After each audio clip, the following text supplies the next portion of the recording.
Breaking news. I got a haircut. And the Cubs made a trade.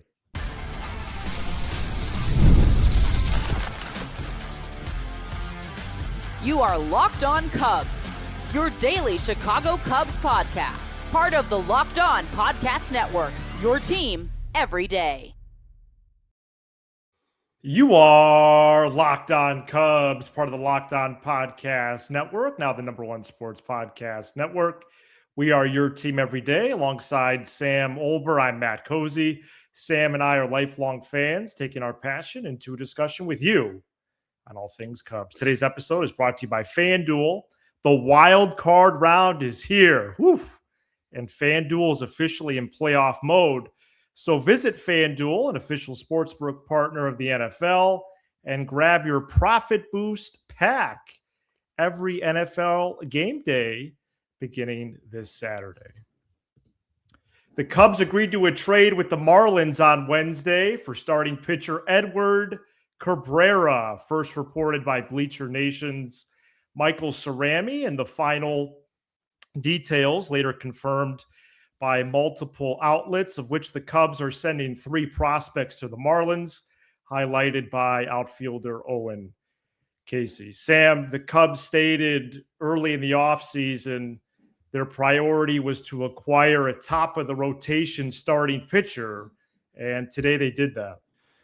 Yeah, good trade. That was my initial reaction. You know, when the rumors first started about this, I think you were a little bit more excited than I was. I was a little bit more apprehensive because I thought the return mattered on this because for the second straight year they went the trade route.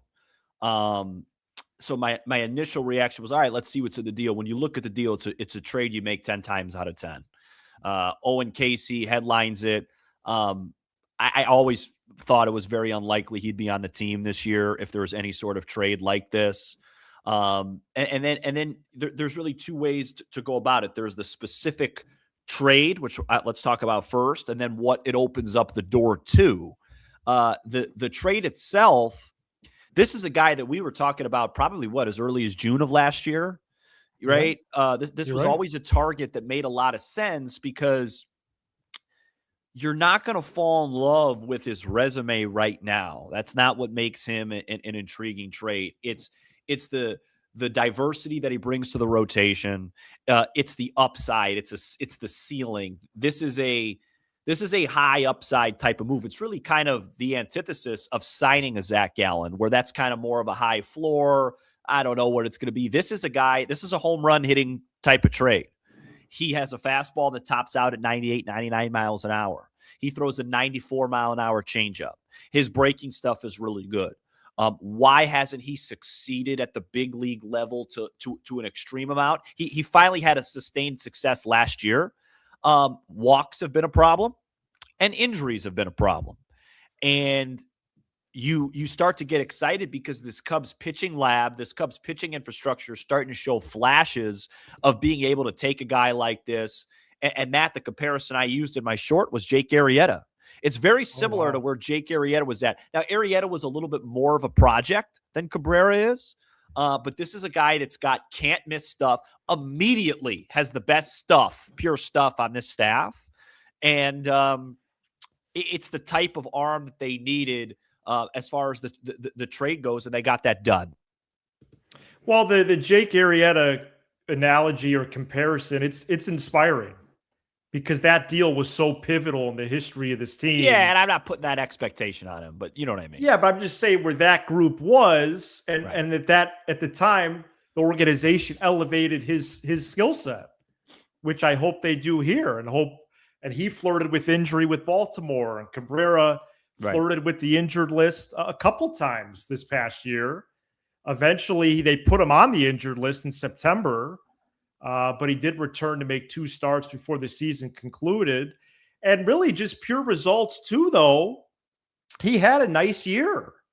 3.53 ERA in 26 starts. You went over some of the other numbers. And it's where the Cubs have lacked that they're now gaining. And it's not just velo. People chasing, people swinging and missing, people striking out. Strikeout rate last year, 26%. Walk rate at times, like you mentioned, has been frightening, but last year just 8%.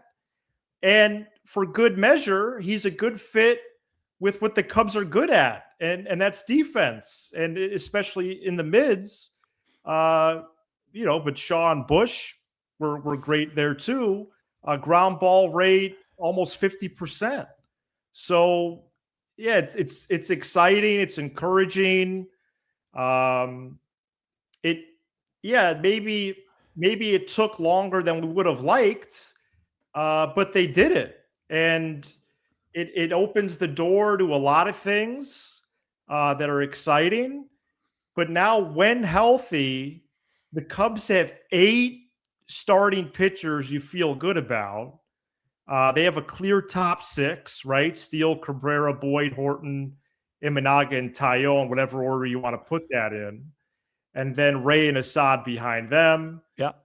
Behind them, Wicks and Wiggins. Obviously, we know the season will open without Steele. But you have, in addition to depth now, the upside of a lot of these guys, especially Cabrera. Yeah, it's an upside play, and they have the ability to have an upside play because I think the 2 names that you mentioned, really particularly Ray, gives them the safety of making a move like this. Because look, I'm excited about this deal, but there is a chance he does get injured. There is a chance. I mean, you could say it about anybody. There is a chance that he doesn't put it all together. But now you have to look ahead. Like the one thing that the Cubs got last year was some experience playing big-time baseball in the postseason.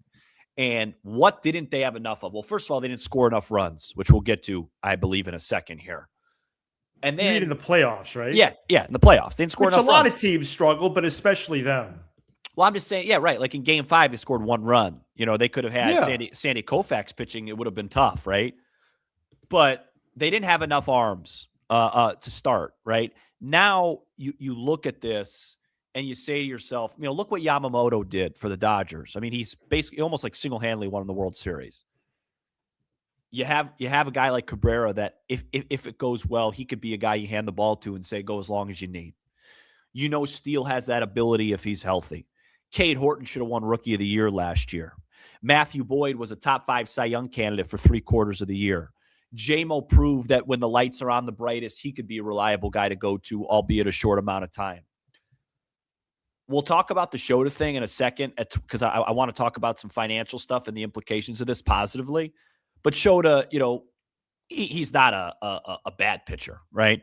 So you have a lot of flexibility, but more importantly, you have a lot of upside now to where you think of a world where you get to August, Cade Horton's healthy and rolling.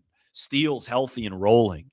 Edward Cabrera's putting it together. That's a dangerous group to have to face and they also have a nice mix of lefties, righties, guys that can get out both sides.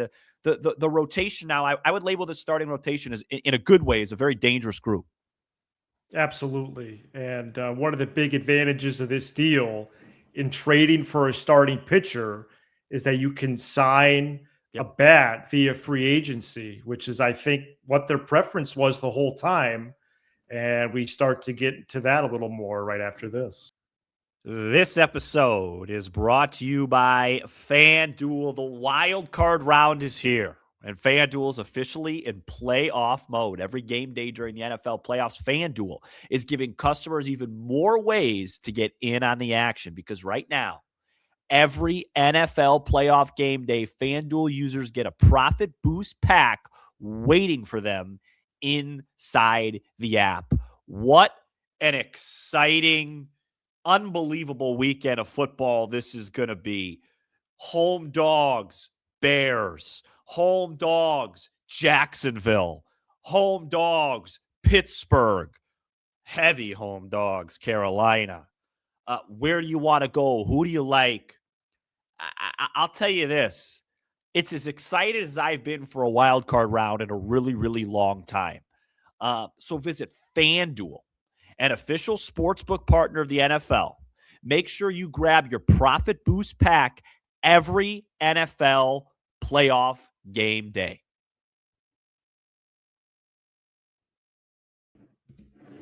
Thank you for making Locked On Cubs your first listen of the day. Thank you for making Locked On the number one sports podcast network. You already live your team every day. Now take it up a level and go ad free. Join the Everydayer Club today and get Locked On Cubs with no interruptions, all for just $5 a month or $50 a year. Go to lockedoncubs.supercast.com or check the link in this episode description. One big advantage of this trade by the Cubs, Edward Cabrera from the Marlins for Owen Casey and two other prospects, is that Cabrera is arbitration eligible. The projection on him for 26, only $3.7 million. They have him through the 2028 season, which is fantastic, especially when you think about the return. I believe the Cubs' preference all along has been to trade for a starting pitcher, so it opens the possibilities to add offensively through free agency, Sam, and now they could do it. When Jed first came out in the offseason and said pitching, it really bothered me because I thought the biggest hole on this team was offensively, assuming losing Tucker, obviously. Mm-hmm. Making this trade kind of reminds me of the Tucker trade last year in the sense where I was super excited about getting Tucker, but then I was super excited about the possibilities after Tucker and trading away Bellinger, and nothing ever really came of it. No. For this deal to be looked at both positively, because I think it's a good trade regardless of who you are, whether you're the Cubs, whether you're the Brewers, whether you're the Royals. That's just good baseball business, giving up a bat like Casey to go get a high upside arm. So we could label it a good trade. But for me to really go out and say, hey, you know what, Matt, you were right. Maybe we should have been a little bit more patient with this. Or, hey, you know what, good for Tom. They must go out and get a massive bat now. I'm not talking about a utility bat. I'm not talking about like what are they at? I saw Bruce say they're at 215 right now, something like that for the luxury. Yeah, I have them at 213 if I round up. Okay, you have maybe he rounded up too. Pete Crow Armstrong in a stud, right? In baseball terms, he's making no money. You have Cade Horton. He's a stud. In baseball terms, he's making no money. Well, yeah, they're all pre-arb, yeah. Edward Cabrera, stud. You get it. Baseball terms, etc. Michael Bush, etc. Jed has done a good enough job with his value. Now it is time to step in, and you should be able to go get somebody that elevates this offense. I obviously prefer Bichette. We've discussed that. I'd also, if there was a world to explore bringing back Tucker, I'd be fine with that as well. But I think now making this trade, it's a two-parter. Hey, good deal. Now it opens up you must go out and flex some muscles now, because trading's great. But trading is giving up assets that aren't dollars. I want to see them go spend dollars on one of these guys, particularly Bo Bichette. I think they're going to do this. The trade allows them to, and I think it's going to happen. I think they're going to get one of four: Bregman, Bellinger, Tucker, or Bichette. That order to me, as a fan, is least. I did that list, least desirable to most. Say it again. Bregman, Bellinger, Tucker, Bichette. Agree with you completely. I think Bregman for me is a distant fourth. And his AAV is going to be in a neighborhood where it's like, well, for a 32-year-old. I like Bregman. I like Bregman better than Bellinger. You do? Okay. Yeah, just because of Wrigley. See, and I gave the Bellinger over Bregman edge just because of Seiya in right field for the amount of games right now he'd be projected to play. Sure. And Bellinger could play first. He can, yeah, if you need him to. Because if let's say Bush isn't hitting lefties, Bellinger could hit lefties, play first. That's a good case. I also think Bellinger is going to be a Yankee. Yeah, I'd say Yankees or Mets. Yeah, I think he's going to be a Yankee. And Bregman seems destined for the Red Sox. Yeah.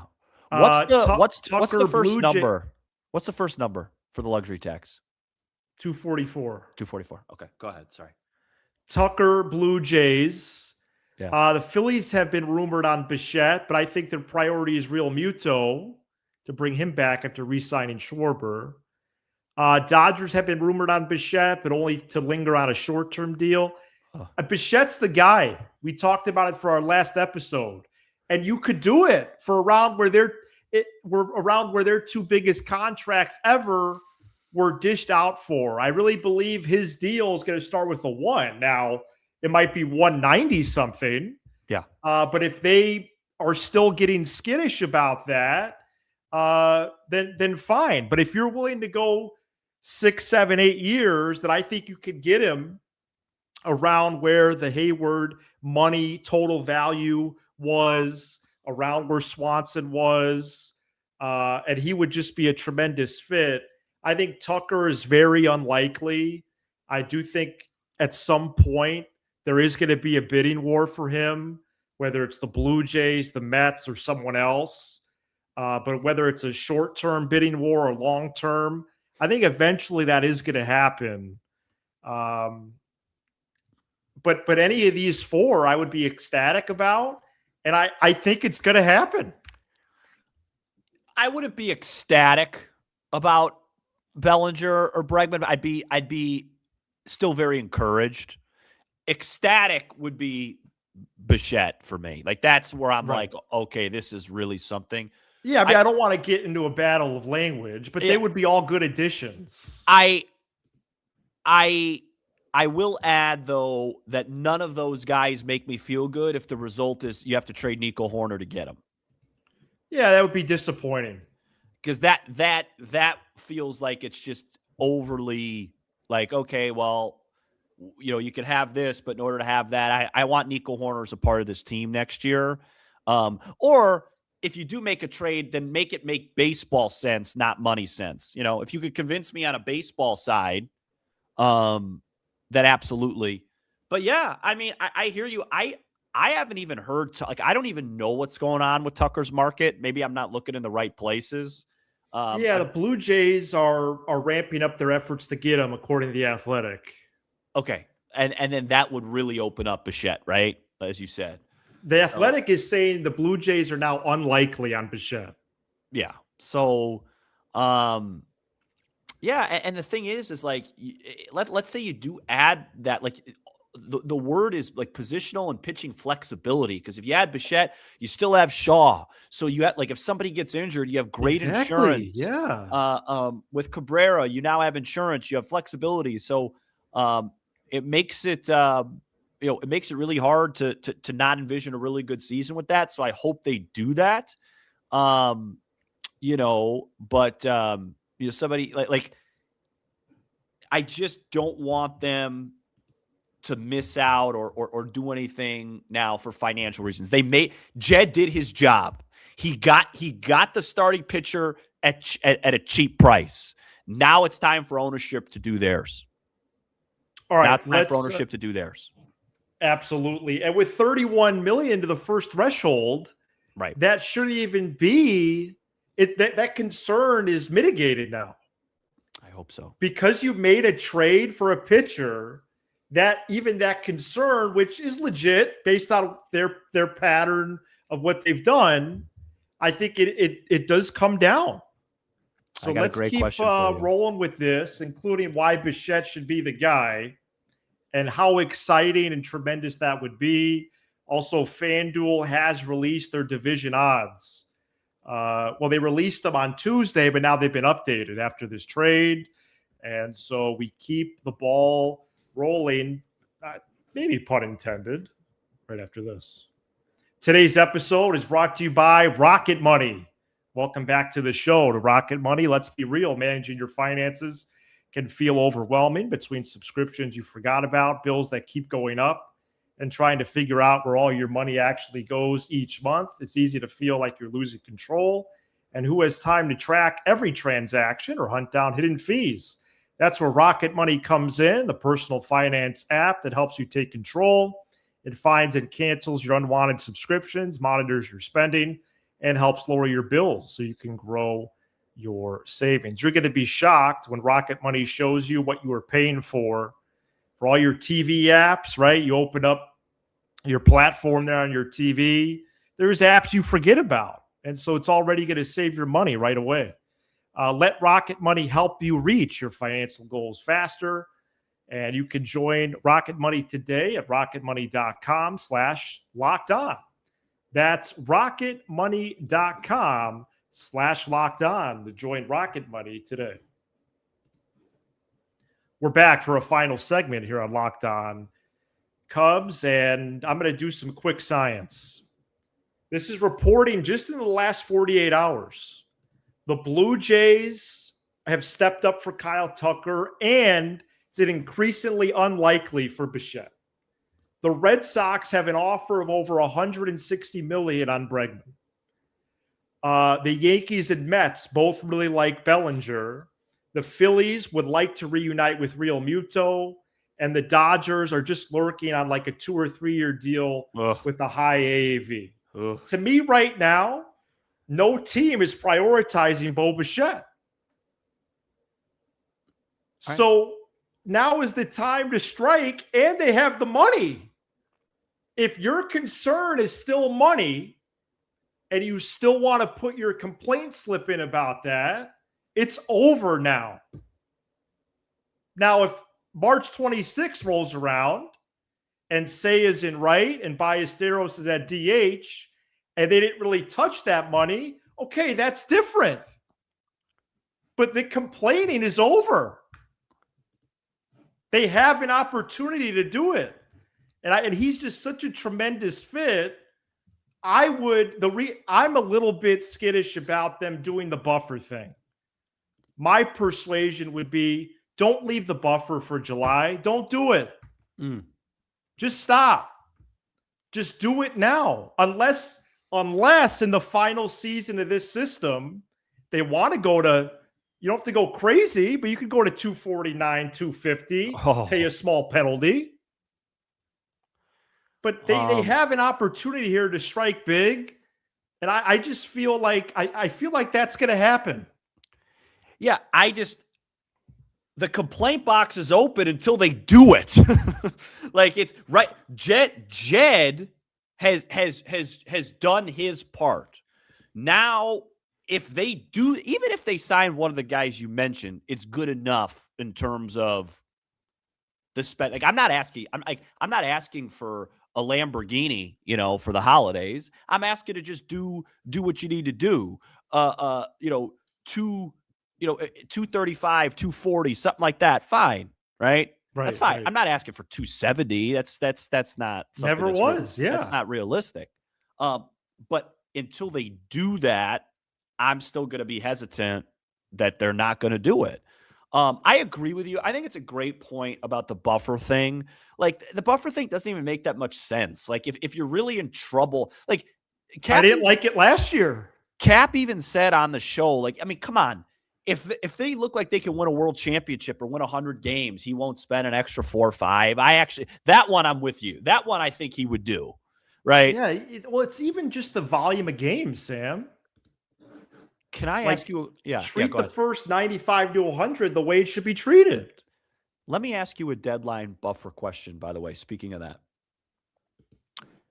When this deal first got announced officially a few hours ago, I thought to myself, that's a really fair price. It's a really good trade. How much do you think the Marlins came down from their deadline asking price? Yeah, I think it was pretty decreased. I just feel like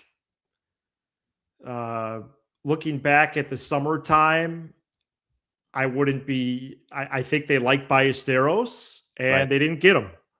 You think Ballesteros was the difference if you had a guess? Do. I think it was. I wonder if it was either Ballesteros or Wiggins. For sure. One of those two. Those are the two best guys. And I think this is like where Jed deserves some applause because when you're analyzing an organization like the Cubs, as I've said many times, you have to analyze the general manager and the owner separately. And last year he went out and got a massive bat. And I don't care if Cam Smith turns out to be the second coming of Mike Schmidt. that trade would have worked perfectly if Kyle Tucker was Kyle Tucker the whole year. It would have done you said from day one, now that you made this trade, you got to make the Final Four, and they would have if Tucker was in form. I'll take that trade. I'll take that opportunity 10 times out of 10. And to set up a better even story narrative, he was at the plate with an opportunity and he struck out. Yeah, exactly. Right. And Jed was able to maneuver that while saving Ricketts money.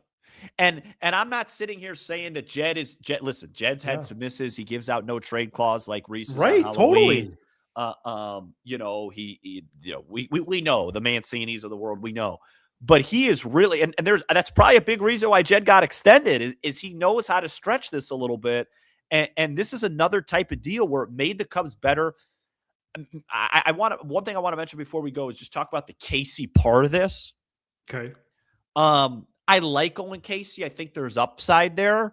I think you make this trade 10 times out of 10. I'm not worried at all about the 2027 outfield. In fact, the more unknown that there is, the more flexibility it gives the Cubs to go get guys.